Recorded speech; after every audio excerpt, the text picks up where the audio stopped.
Hablando con científicos. Un programa de cienciaes.com para divulgar los avances de la ciencia contados por sus protagonistas. Con Ángel Rodríguez Lozano. Hoy os invitamos a escuchar Espaguetis cósmicos en el corazón de la Vía Láctea. Hablamos con Laura Colzi.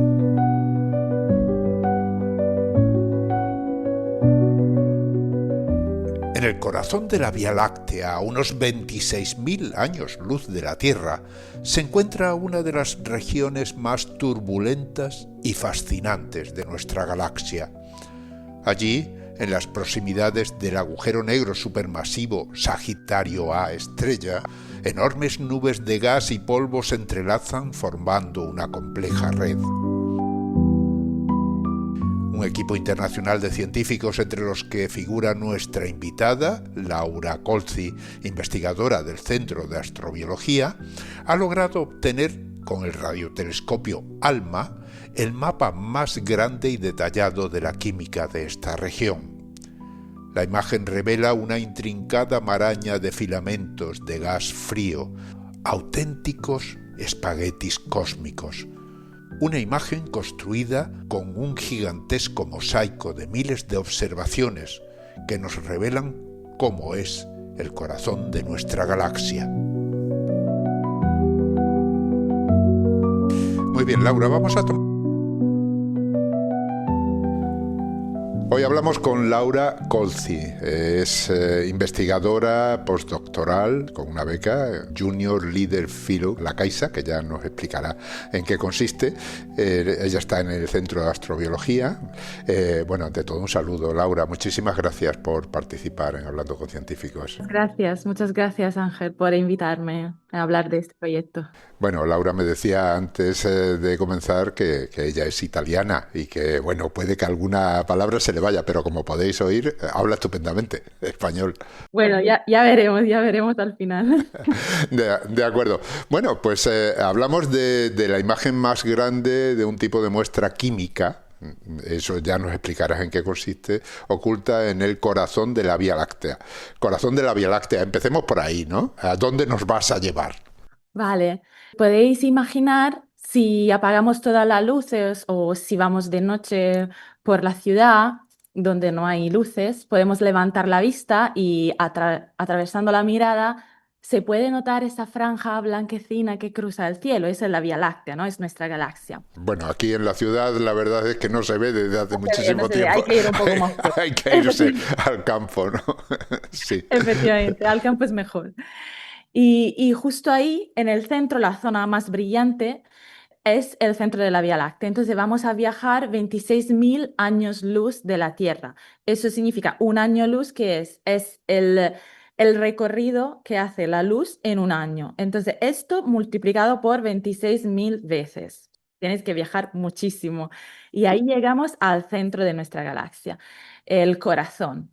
Y entonces, como bien sabréis, en el centro de la galaxia vive un objeto extraordinario, es el agujero negro supermasivo que se llama Sagitario A-Star, a estrella, que tiene una masa, para que os hagáis una idea, es 4 millones de soles concentrados en un espacio que es grande más o menos como nuestro sistema solar, entonces muy, muy denso. No se puede ver directamente por su definición, es negro. Pero sí que sabemos que existe por la presencia de movimiento de las estrellas que lo orbitan.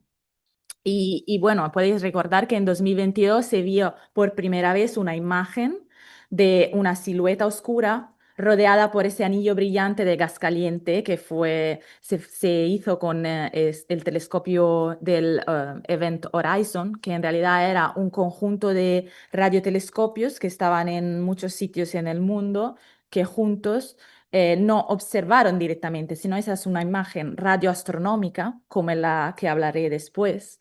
Eso significa que un conjunto de telescopios reconstruyen una señal radio y luego reconstruyéndola se puede ver esa imagen. Y bueno, aparte de el agujero negro, En el corazón de la Vía Láctea no existe solo eso, existe mucho más, que es lo que hemos estudiado. Hay nubes gigantes de gas molecular, hay campos magnéticos intensos, hay explosiones de supernovas, que son estrellas masivas que cuando llegan al final de su vida explotan en esa explosión gigante y eyectan todo su material en el medio interestelar, que sería el gas y el polvo alrededor de todas las estrellas. Ajá. O sea que esa región que habéis estudiado realmente es una región muchísimo más amplia de lo que ocupa ese agujero negro. Claro, sería un punto pequeñísimo a esta distancia, ¿no? Y además lo habéis hecho no con todos los telescopios o radiotelescopios repartidos por toda la Tierra, sino con un instrumento muy determinado, ¿no? Cuéntanos qué instrumento habéis utilizado para observar esa región. Vale, entonces primero la región que hemos observado es la zona central molecular, que sería básicamente unos 1000 años luz en longitud, más o menos, del centro de la galaxia. Y hemos utilizado el radiotelescopio ALMA, que, bueno, significa ALMA, Large Millimeter Submillimeter Array en inglés, que sería básicamente un conjunto de radiotelescopios que observan en el milimétrico submilimétrico, o sea, en frecuencia sería gigahercios, para que os hagáis una idea. Ese conjunto está en Chile, ¿no? Eso es, eso es. Se encuentra en el desierto de Atacama, está a 5000 metros de altura en el desierto de Atacama, y eso hace que haya muy poca humedad, una excelente transparencia atmosférica en la frecuencia que observa, entonces en el milimétrico y submilimétrico. Y eso hace que haya una estabilidad y se pueda ver muy bien. Como estábamos comentando antes, hay que ir al campo, ¿no? Para ver, bueno, aquí hay que ir un poco más lejos para ver bien y para que se pueda observar todo de manera limpia y que la atmósfera de nuestra Tierra no influya en estas observaciones. Y la observación no es en óptico, es decir, no es luz que podamos ver, son ondas de radio, ¿no? Pues esa es la otra cosa, que no es en óptico. De hecho, si uno pudiera observar, aunque sea muy lejos, pero si uno pudiera observar con un telescopio en el visible, de hecho se podría hacer, no se va a ver nada, sino estrellas, porque si las estrellas emiten en el visible, entonces todas las estrellas que están por delante se van a ver. Las estrellas que están dentro del centro de esta zona molecular central no se ven porque su luz está oscurada por todo este gas y polvo que hemos estudiado. En cambio, las ondas de radio sí que atraviesan Sí, eso. también el infrarrojo tiene que ser un infrarrojo un poco más largo, entonces no el cercano al visible, sino el más lejano. Entonces, ALMA es un radiotelescopio, es decir, utiliza ondas de radio. Vemos a través de ondas de radio. Por cierto, no es un único radiotelescopio, son muchas antenas, ¿no? Eso es, son 66 antenas en total, que alguna de ellas, 50, se pueden mover hasta llegar a 16 kilómetros de separación entre ellas, y básicamente funcionan como si fueran un radiotelescopio gigante.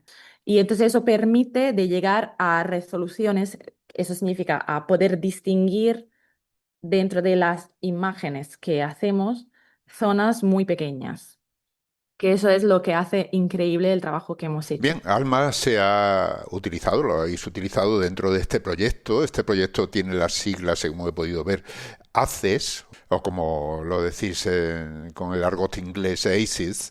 Háblanos de ese proyecto. Cuéntanos en qué consiste. En inglés es ALMA, Central Molecular Zone Exploration Survey, o sea, en español, el programa de exploración de la zona molecular central, hecho con ALMA, que es el radiotelescopio de que hemos hablado. Y es uno de los grandes proyectos realizado con ALMA. Eso significa que hay más de 50 horas de observaciones. Y, y bueno, el objetivo de ese proyecto o sea, sigue siendo, hemos hecho algo, pero tenemos que hacer más, hacer una imagen con altísima resolución de esta zona molecular central.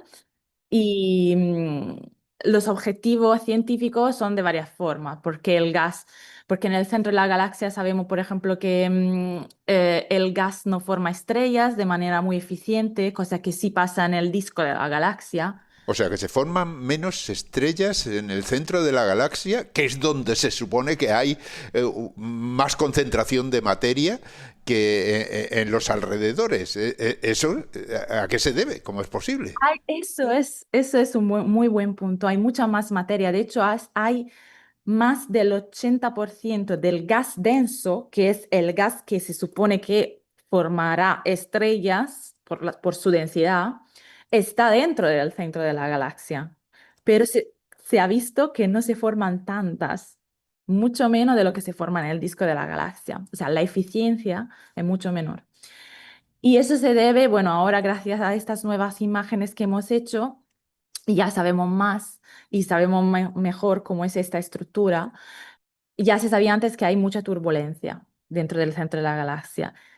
Eso hace que las nubes, en estos casos hemos visto que son como filamentos, ¿no? De gas, se muevan y es como que no llega la nube a estar como aislada y tener su momento de relax, así por decir, donde pueda empezar a luego condensarse, que es la primera parte de luego cuando se va a formar una estrella, ¿sabes? Entonces, todas esas turbulencias y movimientos, energía que está en el centro de la galaxia, explosiones de estrellas que pasan muy rápidamente, afecta, ¿no? Afecta. Y además, el centro de la galaxia está conectado con el disco de la galaxia. Entonces, la galaxia es un disco muy largo. El Sol está muy lejano, hemos ya dicho 26.000 años de luz con respecto al centro de la galaxia, pero está conectado con el disco a través de barras. Son barras que hacen que el material, que siempre es gas y polvo, entre dentro del centro de la galaxia. Sí, cuando hablas de barra es en realidad una región alargada formada principalmente por estrellas que sirve de camino y conecta el disco y el centro de la galaxia, ¿no? Por eso se habla de ciertas galaxias como galaxias barradas, porque esa barra es muy larga. En el caso de la Vía Láctea es una galaxia espiral, pero también tiene una zona, digamos, barrada en el interior. Entonces, podéis imaginar como coches que en dos autovías entran dentro de un círculo. Entonces, siempre, y eso hace que siempre haya como este movimiento de cosas que entran en el centro de la galaxia. O sea que en el fondo, básicamente, para que se formen estrellas, lo que necesita es dentro de lo que cabe, tranquilidad, ¿no? Eso es, O eso sea, es. que el gas esté ahí, que tenga tiempo suficiente para irse concentrando, pero claro, si lo remueves, se forman remolinos y todo lo demás, se impide todo eso, ¿no? Son remolinos, estas nubes también choquean una contra otra. Chocan. Y entonces, bueno, ya sabíamos algo y ahora estamos viendo muchísimo de esto en todo el centro de la galaxia. Conocíamos regiones ya que se habían estudiado muy en detalle dentro de esta zona central de la galaxia, pero no se había estudiado todo en un complejo único, ¿sabes? Esta es la primera vez. Ajá. Entonces tenéis una imagen de toda esa región. Me dices que tiene del orden de 1000 años luz de longitud. Eso es. O sea, de punta a punta, digamos, tardaríamos 1000 años a la velocidad de la luz para recorrerla, ¿no? Vale, sí, exactamente son como 650 años luz en longitud. Y para que os hagáis una idea, el mapeo de que hemos hecho son como 0,5 grados cuadrados del cielo hacia el centro de la galaxia. 0,5 es lo que tiene la luna llena de diámetro, ¿no? Visto desde aquí, más o menos. Sí, es como 0,5 grados, sí, Vale, claro, bien, efectivamente. vale, suficiente para hacernos una idea del tamaño de la región. O sea, que habéis observado esa región con calma, imagino que es una observación larga, ¿no? Durante mucho tiempo. Eso es. Entonces, todas las antenas pueden mirar juntas hacia un punto que le decimos en el cielo, ¿no? Pero claro, eso no es suficiente porque solo un punto básicamente sería cubrir una zona muy pequeña de toda ese mapeo que hemos hecho, ¿no? Entonces, para obtener toda esta imagen, hemos compuesto unos entre 5.000 y 7.000 imágenes individuales y hemos creado un mosaico. Entonces, eso hay un esfuerzo muy grande dentro de uno de los paquetes de trabajo, que es el primer paquete de trabajo de reducción y calibración de datos, que lo que han hecho es juntar todas esas imágenes para obtener la imagen final. Ya. Y esa imagen, cómo es? ¿Puedes describirla? Sí. ¿Qué habéis visto? ¿Qué has visto ahí? Cuando tú te enfrentaste a ella por primera vez, ¿qué te llamaba la atención? Bueno, lo que fue muy sorprendente fue que no nos esperábamos una tan detalle, tan nivel de detalle, porque sí que pensábamos que era eso, las turbulencias, choques, pero cuando luego llegamos a ver todos estos filamentos intricados, o sea, es que ahí dentro hemos visto una maraña de gas, polvo, donde hay una gravedad extrema y hemos detectado estos enormes filamentos de gas frío, porque es un gas frío, o sea, para daros una idea, nosotros dentro de los estudios que hacemos medimos en Kelvin, serían como 100 Kelvin, pero en Celsius sería menos 170 grados Celsius o más bajos.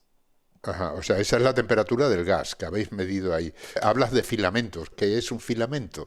Pues claro, un Vale, filamento para nosotros es una cosa muy fina, pero me temo que aquello no debe de ser tan fino, ¿no? son como espaguetis de gas, eso es, se pueden decir así, como soy italiana, me Perfecto, parece perfecto. perfecto, que tienen entre 15 y 100 años luz de largo. Para hacernos una idea, es comparable a la distancia entre el Sol y alguna de las estrellas que se ven en la noche, las más brillantes. Claro, porque si la más cercana está del orden de 4, pues estamos hablando de una extensión bastante grande, ¿no? Eso, pero hay varios filamentos. Hay varios, hay muchísimo. Y entonces podemos imaginar que uno de estos es como una estructura continua de gas entre esa longitud. Y luego un espesor mucho menor, como un espagueti, exactamente. Y luego hay muchísimo, hay millones de estos filamentos. Y esto es lo que complica, porque cuando nos hemos enfrentado a esas imágenes, luego hay que hacer, imaginaros la cantidad de trabajo que hemos tenido y que seguiremos teniendo en los próximos años, porque este es solo el principio de lo que va a venir, obviamente, porque ahí ahora ya tenemos muchísimas cosas que estudiar.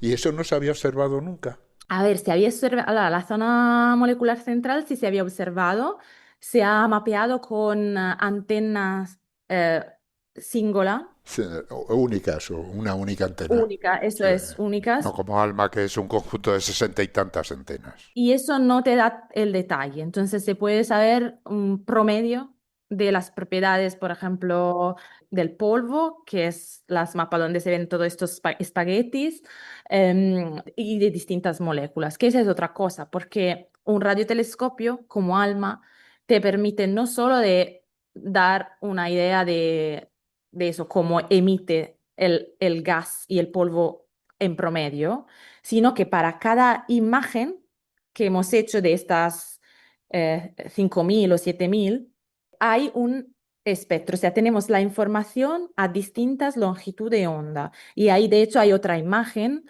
que habrás visto en la nota de prensa, donde hay distintos colores, cada uno es la emisión de una molécula, porque distintas moléculas te dicen distintas cosas también. Claro, o sea que cada molécula, según sea la molécula, se emite en una frecuencia determinada. En este caso estamos hablando siempre en ondas de radio. Y al detectar esa frecuencia sabemos que está ahí esa molécula, ¿no? Eso es gracias a las medidas que se hacen en el laboratorio de espectroscopía, que nos dan catálogos y nos dicen dónde están las distintas frecuencias de cada molécula. De hecho, cada molécula tiene más frecuencias.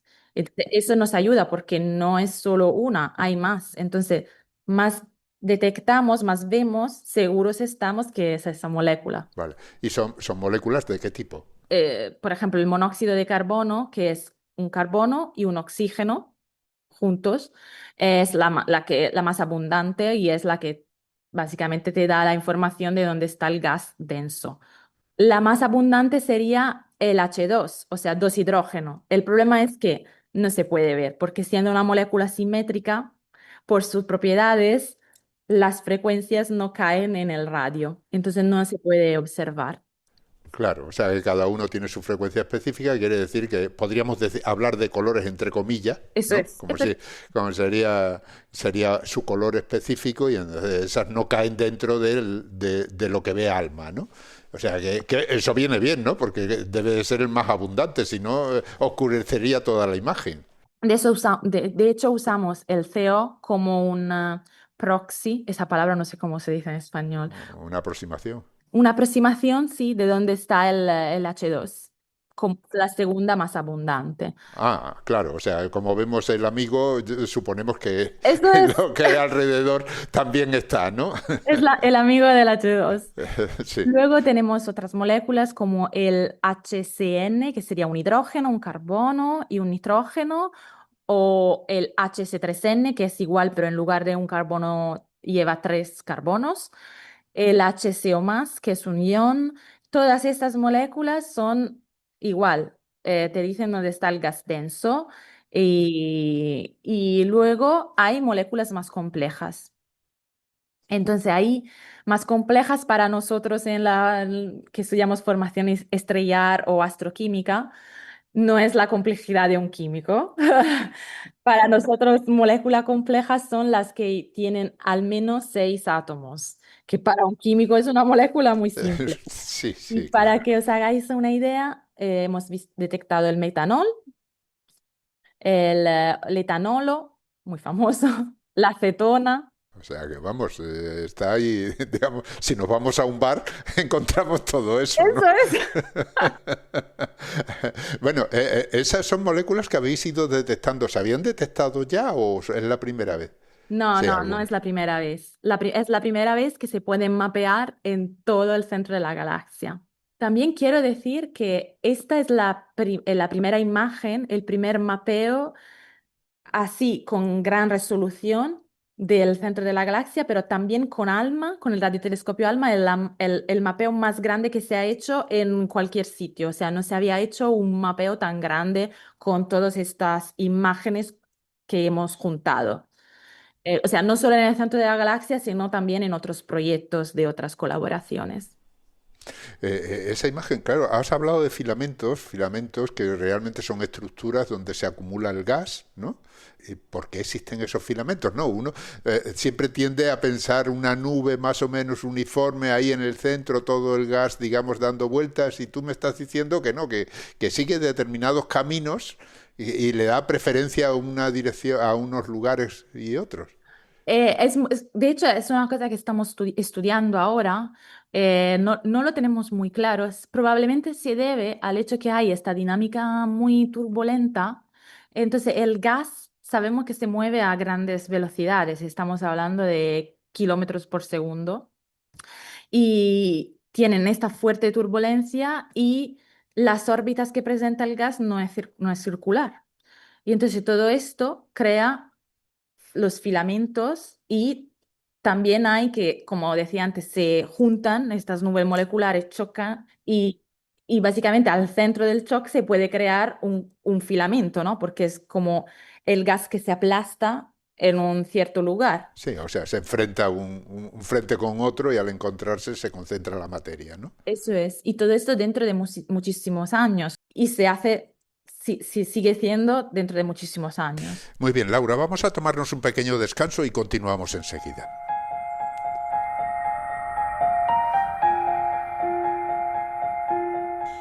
Estáis escuchando Hablando con Científicos, un podcast de cienciaes.com para divulgar la ciencia de la mano de sus protagonistas.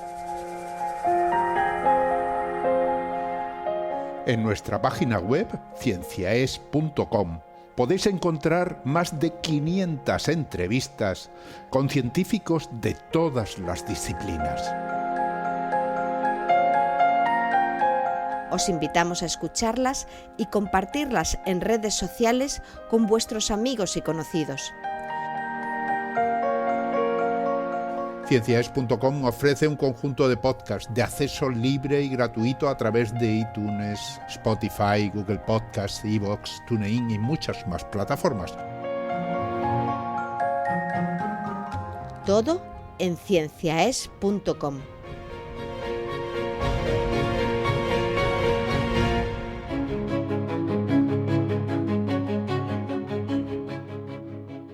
Espaguetis cósmicos en el corazón de la Vía Láctea. Así habíamos titulado este programa y entrevistamos a Laura Colzi, que hemos dicho que es investigadora postdoctoral con una beca Junior Leader Fellow de la Caixa en el Centro de Astrobiología, que es un centro que pertenece al Consejo Superior de Investigaciones Científicas y al Instituto Nacional de Técnica Aeroespacial, el INTA.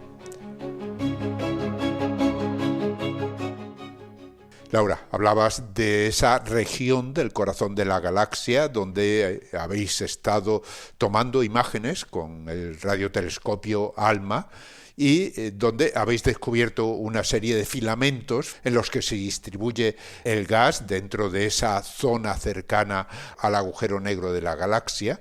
Unos filamentos que decías que se podían producir incluso por colisión entre nubes moleculares que aplastan, digamos, el gas entre ellas y se forman. Y claro, ahí se concentrará mucha materia, ¿no? Y se formarán estrellas. Hay estrellas que se están formando en el centro de nuestra galaxia. Hay una región especial que se llama Sagittarius B2, que de hecho es la región donde ahora se están formando muchísimas estrellas. Hay lo que llamamos nosotros protoestrellas, hay muchísimas de esas que son básicamente los bebés de las estrellas que están como todavía en su cuna y no han llegado a ser estrella. Una estrella cuando se puede llamar estrella, cuando empieza a fusionar el hidrógeno dentro de su centro, ¿vale? Estas estrellas todavía son más pequeñas, no han llegado, se están todavía como condensando y hay muchísima de esa. Lo sabemos porque podemos ver alrededor todo el gas que todavía sigue ahí. Y hay muchísimas moléculas complejas, porque todas estas moléculas complejas, como el metanol, el etanol, el acetona y muchas otras, se forman no en el gas, muchísimas se forman en los granos de polvo, ¿vale? Entonces hay estos granos de polvo que son como del orden del micrómetro, para que os hagáis una idea de cuántos son pequeños. Son muy eficientes porque hacen como de catalizador para que reacciones químicas sean muy eficientes. Entonces, de moléculas muy simples como el monóxido de carbono, se puede empezar a juntar con hidrógenos que están ahí y formar esas moléculas muy, muy grandes. Que pero si no hay ningún factor externo, se quedarían ahí, porque deberían ir al gas, ¿sabes? Pero por estas altas temperaturas, por ejemplo, cuando se forman estrellas o por el hecho de tener estos choques entre nubes, estos granos están como turbados, ¿sí? Y las moléculas se van al gas. Entonces hay zonas muy especial que ya conocíamos del centro de la galaxia donde se ven moléculas mucho más complejas y en especial dentro de Sagitario B2 hay una región donde dentro de nuestro grupo en el Centro de Astrobiología tenemos muchísimas observaciones hechas con radiotelescopios también españoles, por ejemplo el IRAM 30 de 30 metros que está en el Pico Veleta en Granada y el JEBES de 40 metros que está en Guadalajara y hemos podido detectar muchísimas moléculas y alguna de ellas por primera vez en el medio interestelar. O sea, esa región que evidentemente solo se observa con ondas de radio, estamos diciendo, que se podría intentar observar a lo mejor en otras frecuencias, ¿no? Con otros radiotelescopios o incluso, bueno, telescopios ópticos ya has dicho que lo tienen complicado, ¿no? Porque hay demasiadas nubes por medio de gas que impiden el paso de la luz visible, ¿no? Pero ¿qué habéis aprendido ahí porque claro, estamos hablando de una galaxia, del centro de una galaxia, y una buena pregunta es, ¿hemos aprendido algo de cómo se forman las galaxias, por ejemplo? ¿Nos apunta alguna idea que no teníamos hasta ahora? A ver, sí, básicamente hemos visto que el centro de la Vía Láctea no es uniforme, claramente. Es esta red de filamentos o espaguetis cósmicos gigante.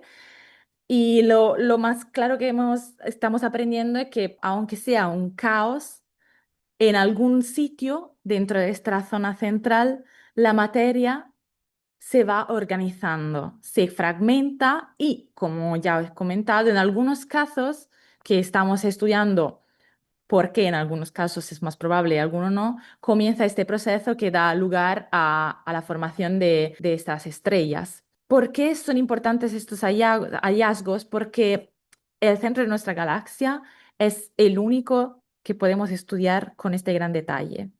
Pero como sabéis, hay muchísimas galaxias en el universo y especialmente en el universo temprano, sabemos que las galaxias tenían un núcleo que era mucho más, de hecho, turbulento y activo que el nuestro de hoy. Y el centro de la Vía Láctea es el mejor laboratorio cercano para entender cómo funcionan esos entornos extremos. Entonces, por eso es muy importante.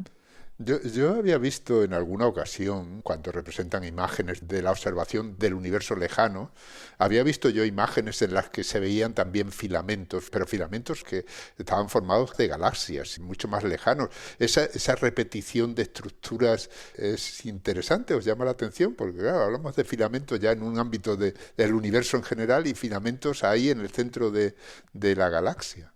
Sí, sí, es que la cosa principal es que la física es una sola, no hay leyes que son distintas en distintos lugares del universo. Entonces, todo lo que pasa a pequeña escala lo solemos ver también a gran escala. Por ejemplo, en lo que estudio yo también, la formación estrellar, suelo estudiar protoestrella, no solo en el centro de la galaxia, en toda la galaxia. Y estas protoestrellas lo que tienen es, en cierto momento de su vida, un disco protoplanetario y también hay estos outflow, Chorros. chorros, gracias, chorros de material, pero imagínate a pequeña escala, la escala como de un sol, pero pequeño, o sea, antes de que fuera el sol, ¿no? Estos chorros se ven también en galaxia, o sea, imagínate la galaxia entera y un chorro enorme, El chorro que es perpendicular al plano de la perpendicular al disco de una galaxia externa. Y básicamente es el mismo escenario a escala distinta, pero ahí en el centro hay un agujero negro y en el otro sitio, a escala muchísimo más pequeña, hay una estrella que están haciendo. Y a mí eso me parece increíble.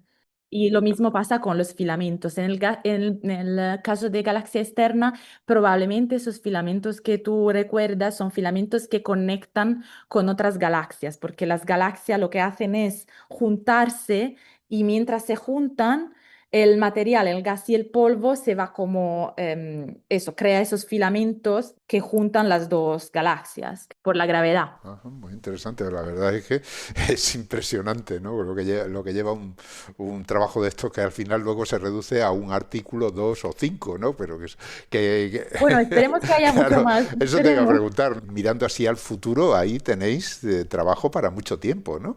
¿Qué os ha llamado la atención ahí que estéis intentando? Ya sé que muchas cosas no conviene decirlas antes de tiempo, ¿no? No, no, bueno, no, no pasa nada.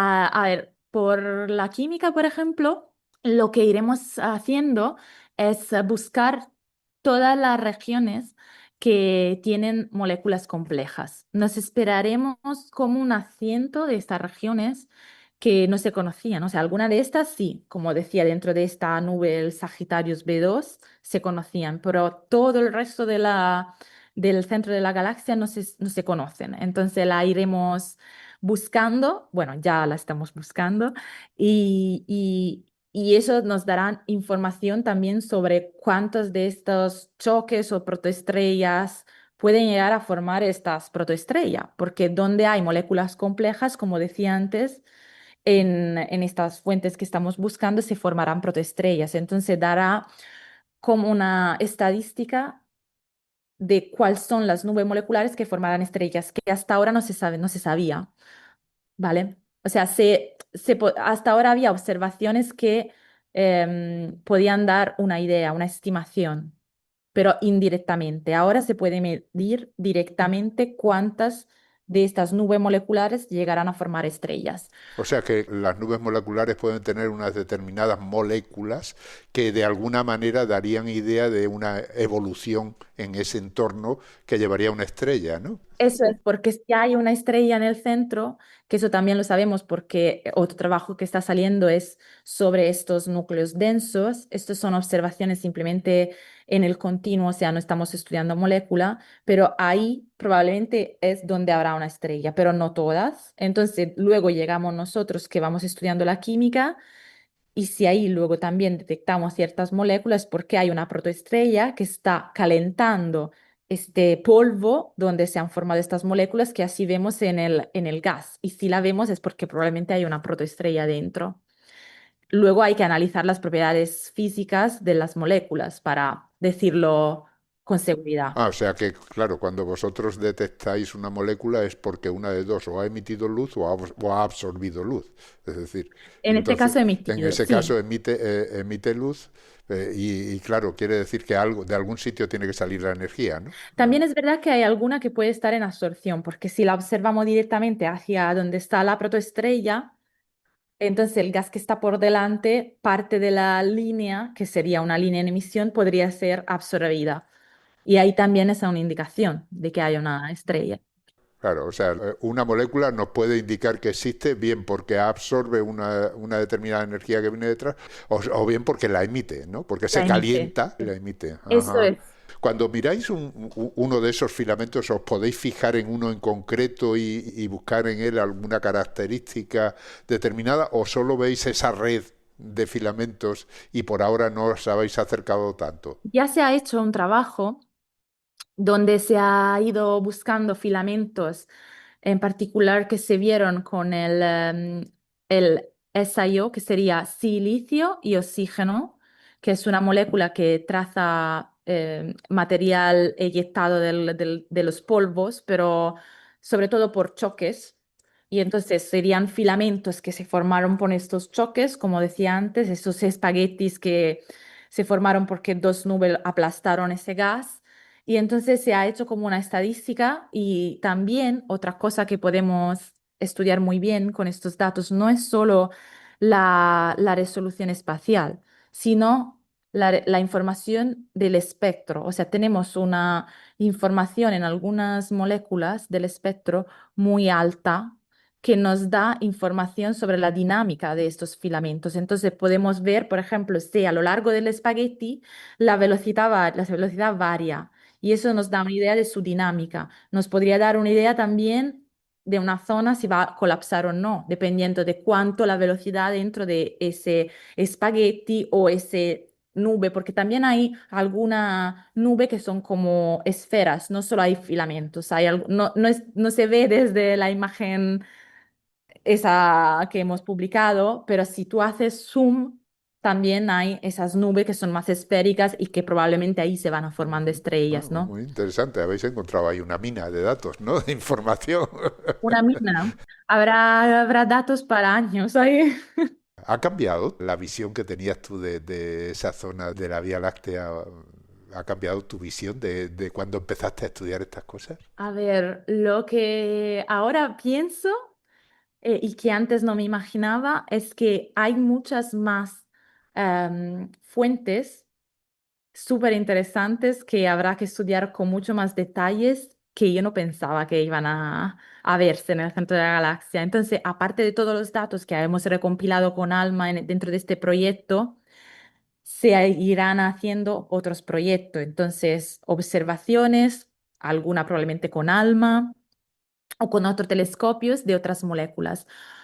Por ejemplo, yo tengo varios proyectos estudiando el deuterio. El deuterio es como otro elemento, es como el hidrógeno, pero su núcleo es distinto, tiene un número de neutrones distintos. Entonces, el deuterio, yo he descubierto en pasado que dentro del centro de la galaxia se puede usar para buscar dónde se formarán estrellas en el centro de la galaxia, que es muy complicado, ¿no? Como decía antes, porque hay todas estas turbulencias, entonces es muy complicado buscar fuentes, regiones donde se formarán estrellas. O sea, que todavía no hay protoestrellas. O sea, tú ves el gas y ese deuterio te da una idea, dice se formará estrellas o no, porque el deuterio en moléculas se forma, o sea, se enriquece donde hay gas muy frío y regiones muy densas que formarán probablemente estrellas. Pero el deuterio es un isótopo del hidrógeno, es decir, es hidrógeno. Y tú decías que el hidrógeno no se podía observar en esas No nubes. se puede observar el hidrógeno 2, o sea, hidrógeno, pero sí se pueden observar moléculas con deuterio y también moléculas con hidrógeno. O sea que, bueno, el hidrógeno depende de cuál sea. Sabemos que el hidrógeno puede tener un protón, que es el más abundante, el más normal. El deuterio tiene un protón y un neutrón. Y luego hay otro, el tritio, que tiene un protón y dos neutrones. Y resulta que el deuterio sí que da una señal observable, ¿no? Cuando forma parte de una molécula, aunque la proporción del total es muy pequeña. O sea, lo que más abunda es el hidrógeno normal, el que tiene solo un Y protón, es ¿no? mucho menos abundante, entonces necesitamos observaciones más profundas. Entonces ahí es importante, gracias a ACES, a ese proyecto, buscar cuáles son las regiones donde hay que ir observando más. Entonces, pedir más observaciones a telescopios. Y ahora otra cosa que me gustaría comentar es que con ALMA, justo ahora, desde este año, han puesto un detector, un receptor nuevo que básicamente cae a unas frecuencias que son un poco más pequeñas con respecto a las que se observaron con este proyecto ACES, donde se podrán detectar moléculas con deuterio. Entonces, eso sería un proyecto futuro muy interesante para ir detectando ese deuterio que no tenemos en las frecuencias cubiertas por ACES para ir buscando regiones que en un futuro lejano formarán estrellas. Y me gustaría mucho, obviamente, como me gusta mucho el deuterio y todos los isótopos de los elementos, poder hacer parte de este proyecto. Bueno, y nosotros esperemos que lo cuentes aquí también cuando lo estudies. Encantada, encantada. Imagino que habéis recopilado una cantidad de información tremenda, ¿no? Además, tengo entendido que lo que habéis presentado son 5 artículos distintos, ¿no? O sea que hay ahí un montón de equipos estudiando. Eso es, ahora hemos presentado 5 artículos, está saliendo ya otro.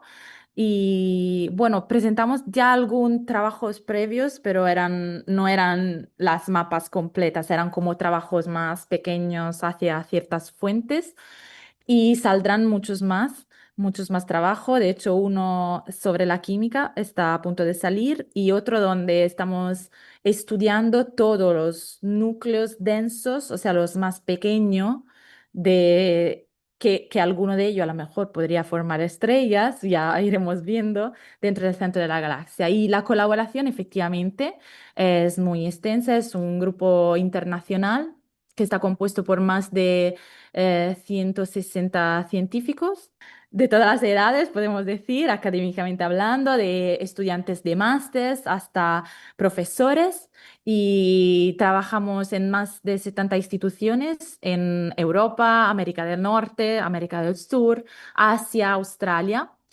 Y es un proyecto que fue impulsado y dirigido por el investigador principal, que es Stephen Longmore, de la Universidad John Moores de Liverpool, en el Reino Unido.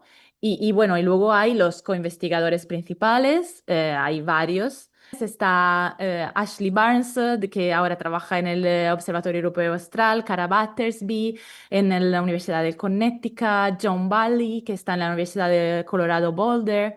Estoy yo, Laura Colzi, del Centro de Astrobiología, y también mi compañera Izaskun Jiménez Serra, siempre en el Centro de Astrobiología. Están Adam Ginsburg, de la Universidad de Florida, Jonathan Enshaw, del Instituto de Max Planck de Astronomía, y Elizabeth Mills, de la Universidad de Kansas, Maja Pekova, de Chalmers, en Suecia, y Matías Hermano, que trabaja en la Universidad de Insubria, en Italia. Entonces somos muchísimas personas, eh, y yo en particular, junto a mi compañera Izaskun Jiménez Serra del CAB, lideramos otro paquete de trabajo que es sobre el estudio de la química molecular y la propiedad física del gas denso.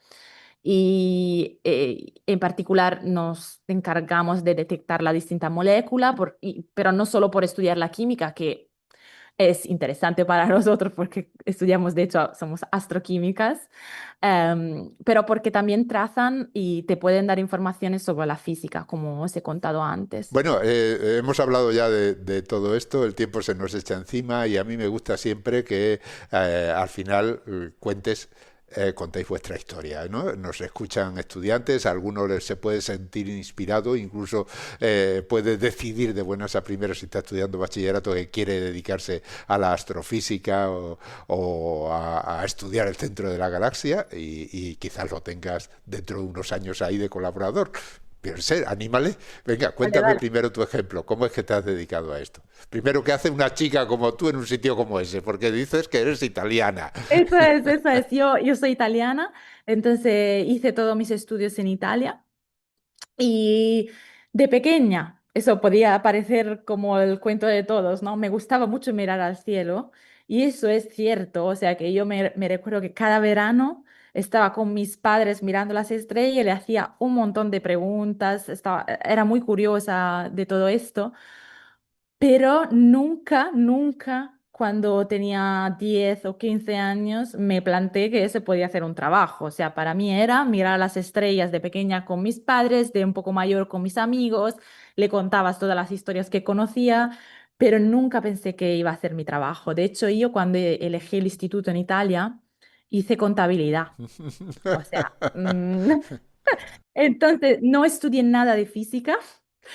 Hice matemática, pero todo aplicado a la economía. Estudié derecho y lo más lógico era, al acabar el instituto, ir a trabajar, justo en eso, contabilidad, en algún sitio, ¿no? O estudiar a la Universidad de Economía, ¿no? Economía, derecho, bueno, seguir ese camino. Pero me recuerdo cuando yo acabé el instituto, que alguno de vosotros que me estáis escuchando, a lo mejor estáis en ese momento, estáis ahí pensando qué hacer, no estaba feliz. O sea, no me gustaba pensar que eso iba a ser toda mi vida. Y entonces me empecé a plantear qué voy a hacer ahora. Me gustaba mucho estudiar, me gustaban las matemáticas, no tenía ni idea de qué era la física. Hice algo de química, pero como un curso, un año, a los 16 años, o sea, muy poco, no sabía casi nada. Y, y nada, entonces me pasé el verano, me recuerdo con mis amigos, ese verano entre que acabas el instituto y luego tienes que ir a la universidad. Salía mucho con mis amigos y por la noche, ¿no? Especialmente. Y me recuerdo pasar horas hablándoles a mis amigos de las estrellas, de los planetas, le decía todo lo que veía, las constelaciones, y uno de mis amigos me dijo, pero ¿por qué no te pones a estudiar eso? Y yo ahí no lo había, nunca caí en eso, y empecé a buscar universidades. Y al final elegí de hacer física porque, claro, uno puede hacer directamente astronomía o decidir de hacer física. Como yo no había estudiado nada de física, aunque me gustaba la astrofísica, decidí hacer física general. Entonces estudié toda la física y luego me gustaba la física, pero me seguía gustando la astrofísica. Y entonces luego hice el máster en astrofísica, siempre en la Universidad de Florencia. Y ahí fue cuando conocí mi supervisor de tesis en Italia, de la tesis de máster, y luego fue supervisor también de doctorado en Italia, que hacía eso, formación estrellar en el medio interestelar, entonces estudiaba moléculas, me encantó todos los radiotelescopios, eh, toda esa parte de la ciencia me encantó y sobre todo empecé a estudiar lo que es mi proyecto principal, los isótopos, ¿no? Entonces, varios isótopos de varios elementos dentro de las moléculas, porque eso nos puede dar muchísima información sobre cómo nació nuestro sistema solar, sobre cómo se formó nuestra galaxia. Entonces, se pueden hacer muchísimas cosas estudiando distintos isótopos, como ya he contado antes del deuterio. Y luego, al acabar mi doctorado, tuve la oportunidad de venir aquí en Madrid, en el Centro de Astrobiología, y empecé mi trayectoria postdoctoral en el grupo que estudiamos la complejidad química y la formación estrellar. Y ahora, justo de reciente, he ganado esta beca de la Caixa, que es una beca que me permite tener mi propio dinero. Y entonces puedo, tener mi propio proyecto. También tengo una estudiante de doctorado que trabaja conmigo y espero poder seguir trabajando en esto porque me encanta. Es fascinante descubrir el universo. Muy bien, pues ahí está el ejemplo.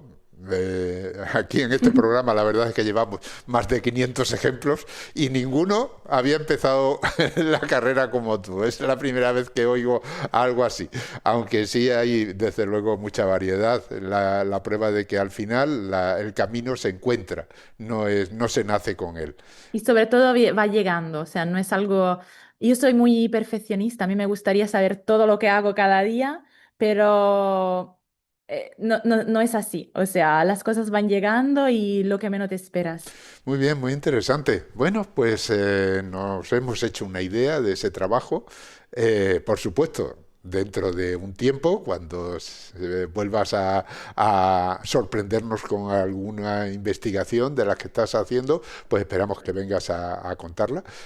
Una última pregunta, ¿dónde aprendiste a hablar español de esa manera? Porque lo hablas estupendamente. Viviendo en España, Es lo mejor, vivir en el lugar, ¿no? haciendo amigos y familias aquí. Muy bien. De acuerdo, pues nada, aquí nos tenemos que despedir. Te agradezco mucho las explicaciones, ha sido muy interesante. Y nada, lo dicho, hasta pronto. Muchas gracias, Ángel, muchas gracias. Muy bien, pues hemos hablado con Laura Colzi, lo recuerdo, es investigadora postdoctoral, tiene una beca Junior Leader Fellow de la Caixa en el Centro de Astrobiología, que es un centro del Consejo Superior de Investigaciones Científicas y del Instituto Nacional de Técnica Aeroespacial, el INTA. Hasta pronto, gracias. Adiós. Y como siempre, antes de despedirnos, tengo que recordaros que Hablando con Científicos y el resto de los podcasts de cienciaes.com son posibles gracias a vuestras donaciones. Es nuestra única fuente de ingresos. Así que, si escuchas nuestros programas, si te gustan y todavía no te has unido al grupo de mecenas, ánimo, únete. Visita cienciaes.com, pulsa el botón de donar y elige cualquiera de las opciones que ahí se ofrecen. Han escuchado ustedes Hablando con Científicos, con Ángel Rodríguez Lozano. Cienciaes.com. Ciencia para escuchar.